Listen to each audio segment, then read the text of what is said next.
Randolph Scott, born George Randolph Scott on January 23, 1898, in Orange County, Virginia, came from a well-established Southern family. His father, George Grant Scott, was a successful textile executive, while his mother, Lucille Crane Scott, was known for her grace and social standing. Growing up in a large family in Charlotte, North Carolina, Scott was taught the values of discipline, integrity, and education. These traits became the foundation of his character, both on and off the screen. Although his family hoped he would follow his father's path into business or engineering, Scott's life took a different direction after serving in World War I. He came back to civilian life with a renewed sense of purpose and, in the early 1920s, found himself drawn to the emerging Hollywood film industry. His good looks, athletic build, and Southern charm made him an appealing candidate for Hollywood's next rising star. A new beginning in Hollywood, Scott's entry into acting was not immediate, and it was a gradual process that involved many humble beginnings. After serving as an artillery officer in World War I, he moved to California, where he became captivated by the movie industry. He worked as an extra, then a stuntman, and finally landed small speaking roles in films. These early experiences in Hollywood were marked by perseverance, humility, and an eagerness to improve. By the late 1920s, Scott began to land more prominent roles in films, especially as the film industry began transitioning from silent pictures to talkies. His deep, resonant voice and striking appearance gave him a commanding presence on screen. By the 1930s, Scott had found his niche in Hollywood, building a career that would eventually make him one of the defining figures of the Western genre. Rise to fame in Westerns, Randolph Scott's career reached its pinnacle when he became synonymous with the Western genre. His stoic, honorable characters, who embodied strength and integrity, made him an iconic figure in films like The Last of the Mohicans, 1936, Western Union, 1941, and The Desperados, 1943. These roles showcased his natural fit for portraying the quintessential cowboy hero, calm, resolute, and unflinching in the face of adversity. Scott's commitment to professionalism and his quiet demeanor distinguished him from many of his peers who reveled in the excesses of celebrity life. His on-screen persona resonated deeply with audiences, embodying qualities of moral clarity and personal responsibility. The Western genre, with its themes of rugged individualism and moral codes, was the perfect vehicle for Scott to display his unique brand of heroism. Building a legacy in film, Scott's collaboration with director Bud Bodesher in the 1950s brought about some of the finest Western films of the era. Movies such as 7 Men from Now, 1956, Ride Lonesome, 1959, and Comanche Station, 1960, are now considered masterpieces of the genre. These films portrayed Scott's characters as men burdened with the weight of their past, but driven by an unshakable moral compass. His understated, quiet performances gave his characters depth, making them relatable to audiences. As the 1960s approached, Scott's popularity was at its peak, but he was always determined to leave the screen on his own terms. His final film role, Ride the High Country, 1962, directed by Sam Peckinpah, reflected his own exit from Hollywood. The film, about an aging lawman facing a changing world, mirrored Scott's real-life decision to retire while still at the height of his career. Personal life and marriage. Randolph Scott's personal life reflected the values of stability and respect that he held in high regard. He married twice during his lifetime, and both unions were distinct in their nature. His first marriage, in 1936, was to heiress Marion DuPont, a woman from one of the wealthiest families in the U.S.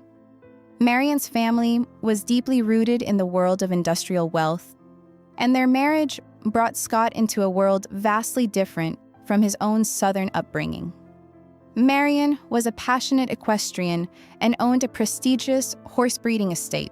However, despite the glamour that surrounded their union, Scott and Marion's marriage didn't last. The two lived apart for much of their marriage due to differing lifestyles and priorities. They divorced in 1939, but their split was amicable, and Marion continued to carry his surname for the rest of her life, a symbol of mutual respect despite the separation. A second chance at happiness. After his divorce, Scott spent several years as a bachelor before meeting Patricia Stillman in 1944. Patricia, a beautiful actress who was 21 years his junior, became Scott's second wife. This marriage was markedly different from his first, rooted in genuine affection, shared values, and a desire for a quiet, domestic life away from the Hollywood spotlight. The couple had 2 children, a daughter named Sandra and a son named Christopher, whom they adopted in 1950. Scott's image as the rugged Western hero stood in stark contrast to his role as a devoted and gentle father. Friends and colleagues often remarked on the warmth and stability of his home life. The couple remained happily married for 43 years until Scott's death in 1987. Together, they lived a serene life between their home in Beverly Hills and a ranch near Santa Barbara, where Scott could indulge his love of horses and the open countryside. The relationship with John Wayne. Despite being icons of the Western genre, Randolph Scott and John Wayne had a complicated and often strained relationship.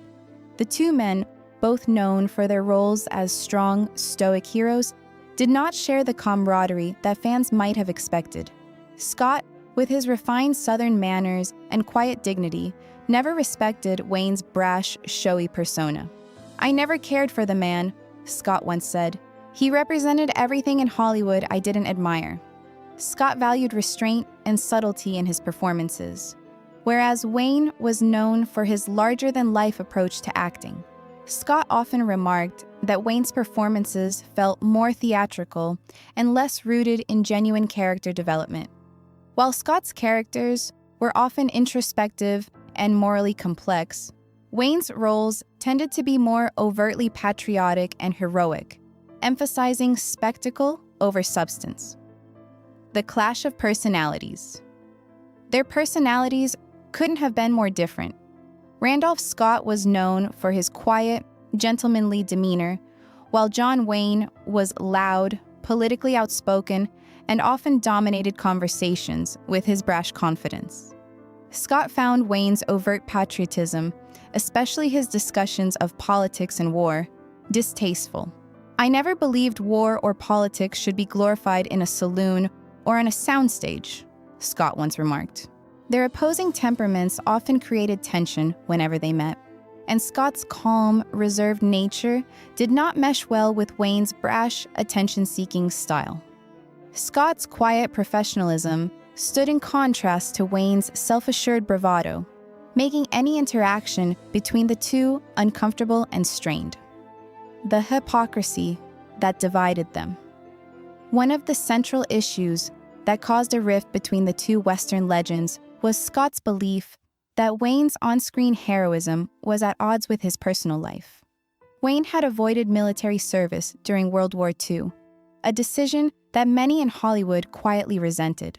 Scott, who supported the war effort in other ways, felt that Wayne's refusal to serve while portraying war heroes on screen was hypocritical. "I didn't judge men who stayed home," Scott said, "but I couldn't stomach those who pretended to fight wars on screen after refusing to serve in one."